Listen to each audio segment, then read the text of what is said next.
Hi, John Morgan here with the Keep Growing podcast. This week's episode starts off here at one of my favorite places, deep in the woods of West Virginia. Close your eyes and come with me on a journey. It's a sunny day.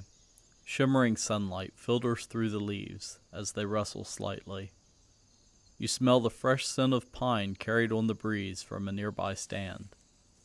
You hear the birds in the distance and the crunch of leaves beneath your feet. Everything is alive around you. This is nature. The plants surrounding you are in their natural habitat.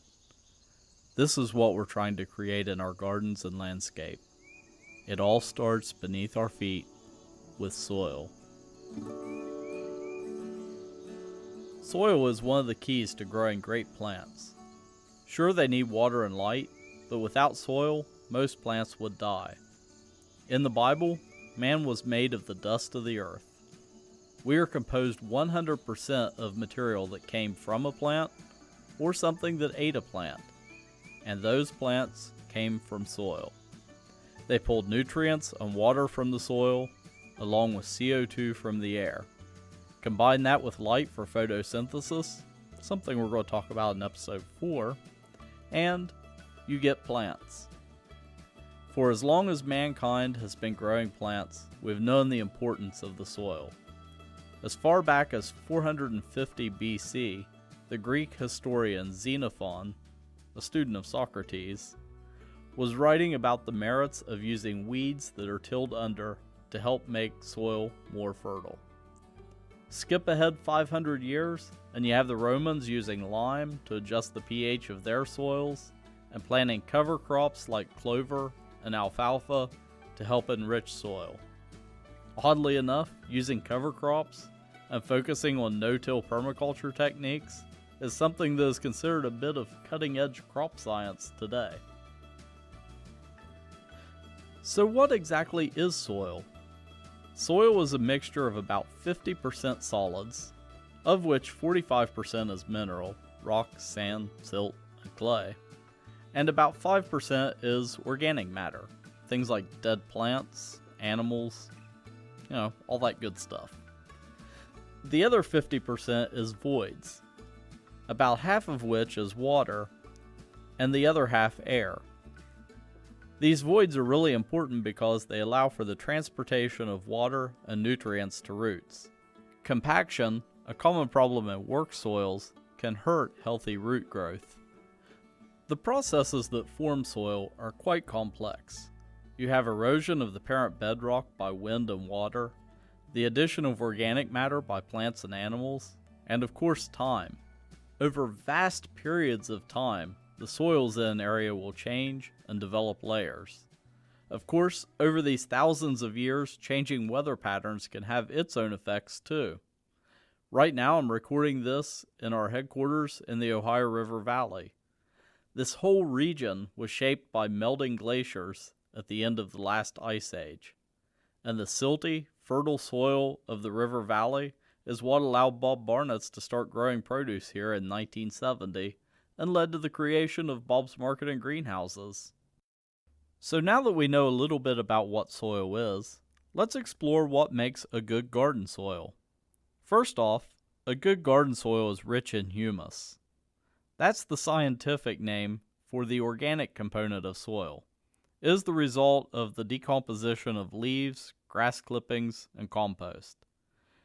When we were back in the woods at the start of the episode, all those leaves that fall in the fall will break down with the help of fungi, earthworms, and other critters to form humus. That's also why Xenophon and the Romans saw the importance of tilling plant material into fields. They were jump-starting the humus-making process.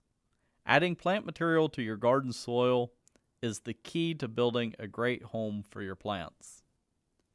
This applies to landscape beds too. This is the first time you'll hear me say this, but probably not the last. I hate weed cloth. That's just my opinion, but I believe if you want to build healthy landscape beds, don't use it.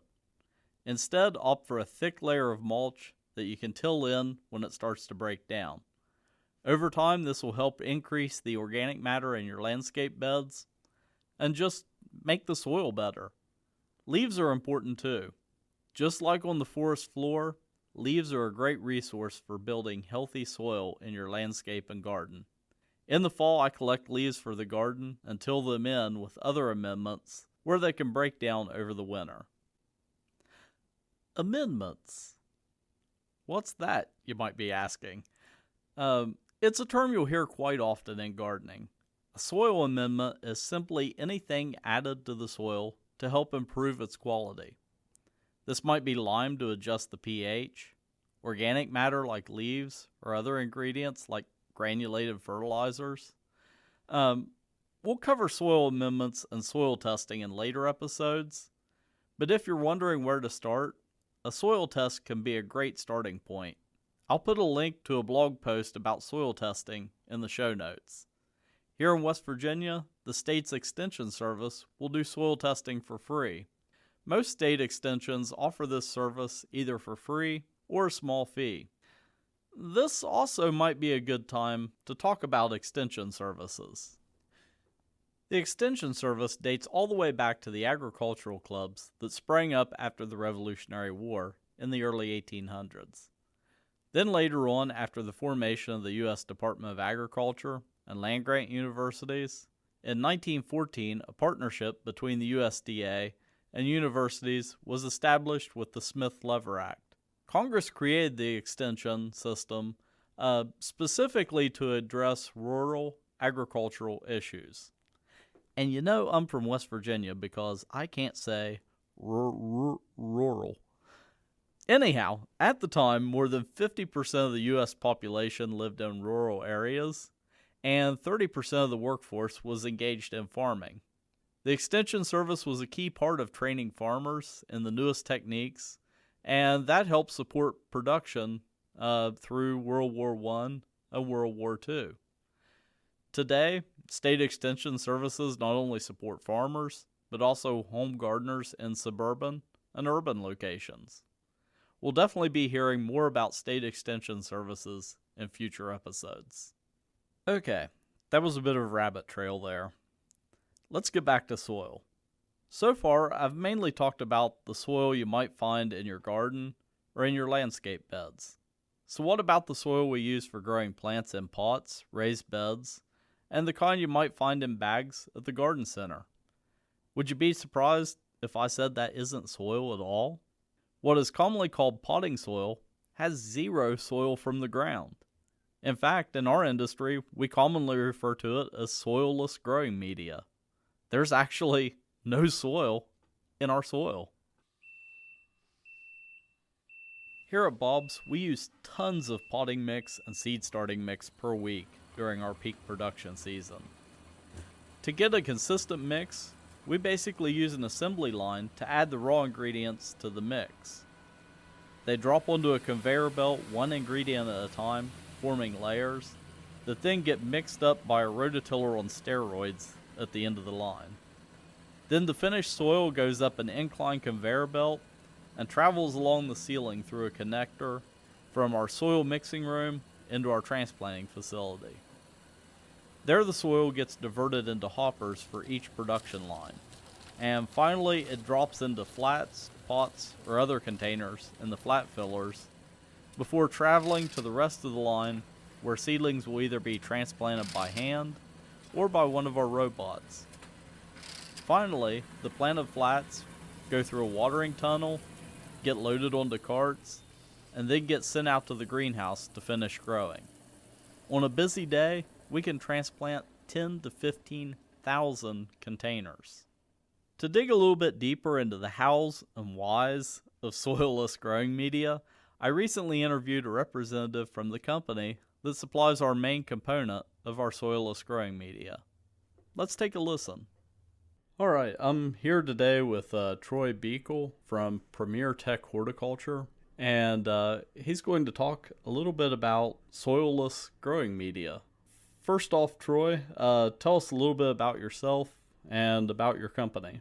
Thanks, John. Yeah, As you mentioned, my name is Troy Beuchel, and I work as a grower services individual with Premier Tech Horticulture. And basically, my function here at Premier is to help out customers, whether it be professional growers or homeowners that have questions about our products or use of our products. That's my main function, and been doing that since late 1994. But a little bit about Premier Tech. Premier Tech is a great company. It actually started in 1923, and its primary product it sold back in those years was the sphagnum peat moss, and that's kind of what we've been primary in. And in 1968, we kind of, with a joint venture with Cornell University and a couple other universities, we started to produce the first commercially available growing media, which we know as Promix. That's the name we still have today, so kind of excited. This year we're going to be celebrating 50 years of creating Promix. And another interesting thing is we're the second or third largest, depends on where the sales have fallen, of peat products and soilless media in the whole North American continent. Okay, so when you say soilless media, whenever I do tours of our facility, that's always something that's kind of hard for just average people coming in that have never been exposed to our industry to kind of wrap their head around, is that there's no dirt in our dirt. So could you talk a little bit about what Promix is and kind of what its ingredients are and how it's made? Sure, and yeah, that's a very common question. Years ago, when homeowners or professional growers would make, let's say, as they called it back then, potting soil, they would actually take, native soil you would find in your backyard, in your field, whatever. They would steam it, and they would use that and mix in a few other components to make, shall we say, what we call potting soil, because it was made with soil. Well, the name still sticks to this day of potting soil, but you're right. There's actually no topsoil, which we would refer to as like clay or sand or silt. It's actually mixed into a mix. And part of the reason is because of disease and weight. It's too heavy. So back in the the late 60s, companies like ourselves and other companies after us started developing what we call soilless mix, in which case we mix in ingredients such as peat moss, which is the primary ingredient, and then we mix to that perlite, vermiculite, or as the times continued to go forward, then they started looking at producing mixes with bark in it, coconut core, wood fiber, various materials that can be incorporated into the mix, but there's actually no soil in the mix itself. So the main reason why these components are in there, peat is a nice base as far as producing, a good water retention, good aeration. Perlite is introduced to introduce more aeration into the mix, and then vermiculite was used to help kind of retain some of the nutrients, the fertilizer elements in the media, and it also helps a little bit of water retention. Moving it forward, bark was introduced because it was commercially available, especially down in the southern part of our country, and that was used mostly for drainage and also the weight of it. So if you're producing outdoor plants like trees and shrubs, it would keep the pot from tipping over in the wind. And, of course, also a lot of those growers would use a little bit of sand. And core, again, is another very similar product to peat moss as far as water retention, aeration. And, again, as time moves on, we keep introducing more and more ingredients that continue to be non-soil-based in soilless media. Yeah, here at Bob's, we produce our own potting mix using peat moss from Promix as a base. And if you could tell us a little bit about peat moss and how and where it's harvested, and a little bit about that process. Yeah, peat is kind of a fascinating industry. Basically, just kind of give you an idea, all the peat bogs around the world are located along the same latitudinal line. So if you take that latitudinal line, which kind of runs east to west around the globe, you'll see that basically through southern Canada, even central Canada, over to Russia, some of the European countries that keep following that around, that's where most of your sphagnum peat bogs are located, or your peat bogs in general. What peat is it looks, some people think it looks like soil, but It's not. It's actually plant material. And depending on what the plant material was that made up that peat, that would then signify the name of the material. So, for instance, we're used to hearing the name sphagnum peat moss. Basically, that's peat derived from sphagnum plants. And basically what peat is, it's partially decomposed plant material. In a bog environment, it's very acidic. It doesn't have a lot of oxygen, not a lot of biological activity. So as the plant material would fall into the bog or it would stay in there, it was such a sterile environment that you get very, very slow decomposition of the peat. So over the years, it accumulate, and yes, you get some breakdown over time, but essentially the peat still retains a lot of its structure, and that's what's basically used in the products. So if you take a look at an actively harvested peat area, it actually looks just like a field you would see for an agricultural production for corn or soybeans. Looks the same, except it's all just basically plant-based material.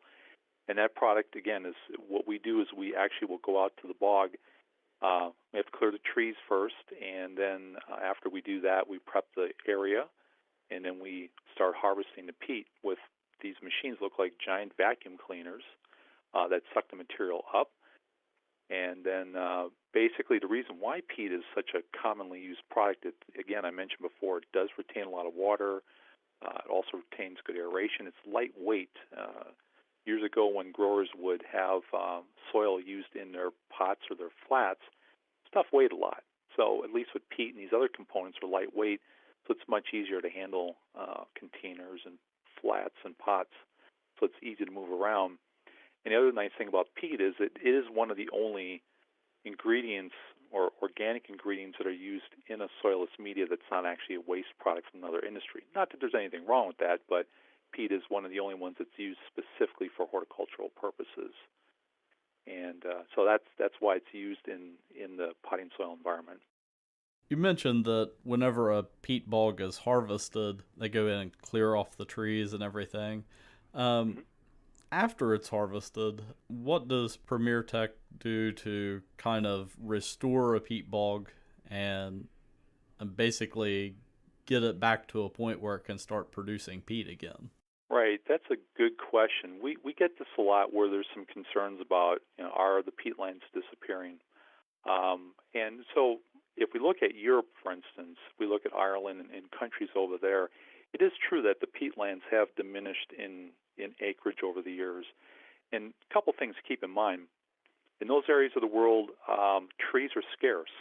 So, as I mentioned before, there's a lot of trees on the peat bogs, but over there, trees are a little bit more scarce.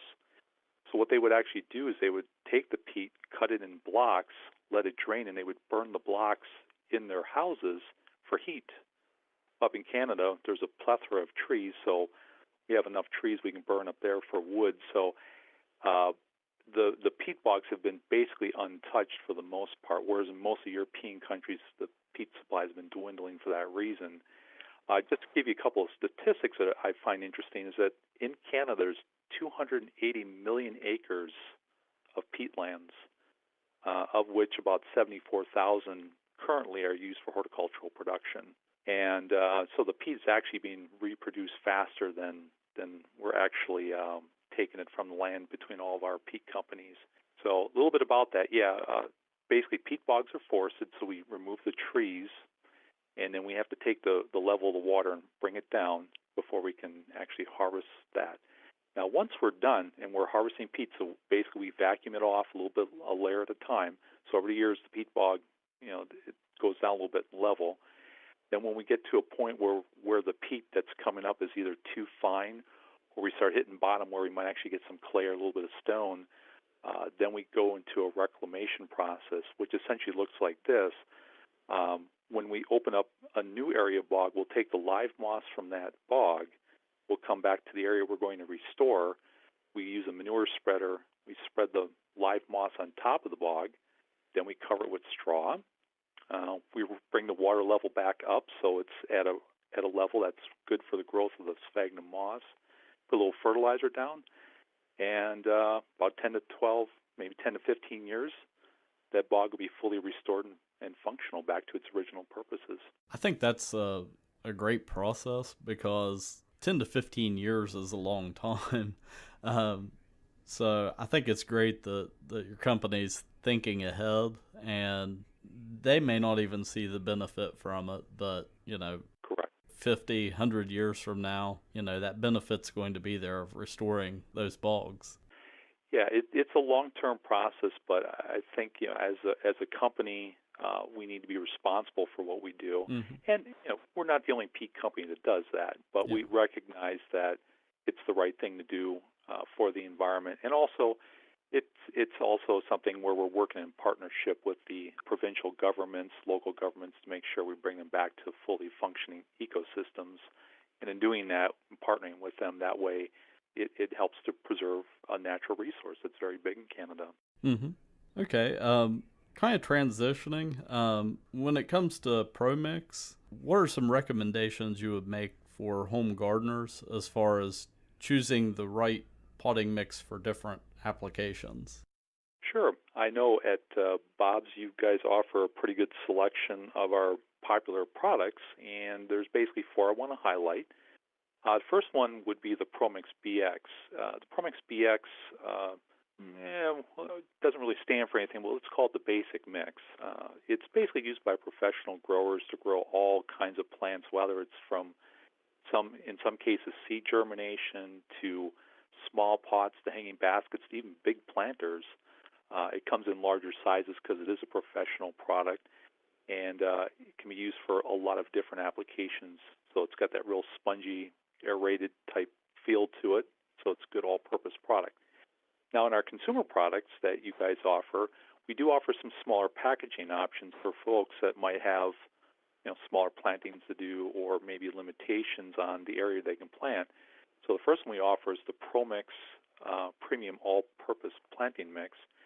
And what this is it's very, very similar to the ProMix BX, except in a smaller package. So again, you can use that for seed germination, for pots, flats, baskets, even larger containers outside. To look at different options, we also offer a ProMix Premium Potting Mix.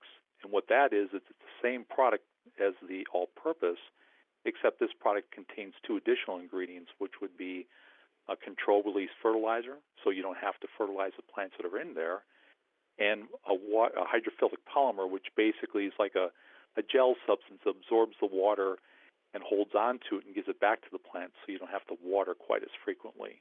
So that's a nice option, especially for outdoor planters that are going to be exposed to the hot sun. And the last option we offer would be the ProMix Premium Organic Vegetable and Herb Mix. So again, this is a peat perlite-based product, but it's a certified organic product that basically can be used for growing vegetables and herbs. What we do is we put an organic fertilizer in there as a starter charge, as all of our products do have a starter fertilizer charge, so you can get your plants off to a good start. All right. Before I leave you, what would be a good way for people to get in touch with you or folks at Premier Tech if they have any questions? Sure. You can always come to our website at pthorticulture.com. That's P as in Paul, T as in Tom, horticulture.com. And there you can look at anything relating to our products. You can even click on the link to our consumer products and read up about the products we discussed today, as well as there's also helpful tips, videos, other information that can help you in your gardening success. You can even contact our office here. We have a satellite office in Pennsylvania, and our number here, if you have any questions about gardening, would be 800-424-2554. And any one of us here would be happy to help you out with any of your gardening questions. Thanks so much, Troy, for sharing this great information with us. Being a bit of a manufacturing geek, I always love learning about stuff like this. I knew that the ability to create a uniform mix and protecting against diseases were a couple of the reasons for using soilless growing media, but I never considered the weight issue in shipping. I guess that's why I work in IT here and not the shipping department. Also, the process that Premier Tech and other Canadian peat producers go through to restore harvested bogs reminds me of an old Greek proverb, which will be our bit of gardening wisdom for this episode. It basically says, "A society grows great when old men plant trees whose shade they know they shall never sit in." I hope you enjoyed this week's episode of the Keep Growing podcast.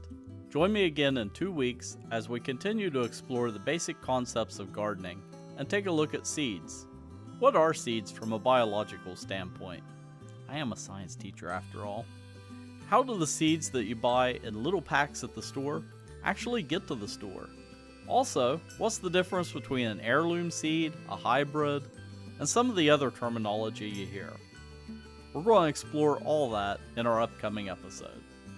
If you want to dig a bit deeper, head on over to our website at bobsmarket.com/keepgrowing for this week's show notes. There I have links to helpful blog posts, websites, and videos to help you explore the important role soil and soilless growing media plays in the garden. Also on our site, you can find links to our various social media accounts. If you want to contact me directly with questions, comments, or smart remarks, shoot me an email at keepgrowing@bobsmarket.com. Until next time, keep growing. The music in this week's episode is by Wes Hutchinson. Copyright 2018, Bob's Market and Greenhouses, Incorporated.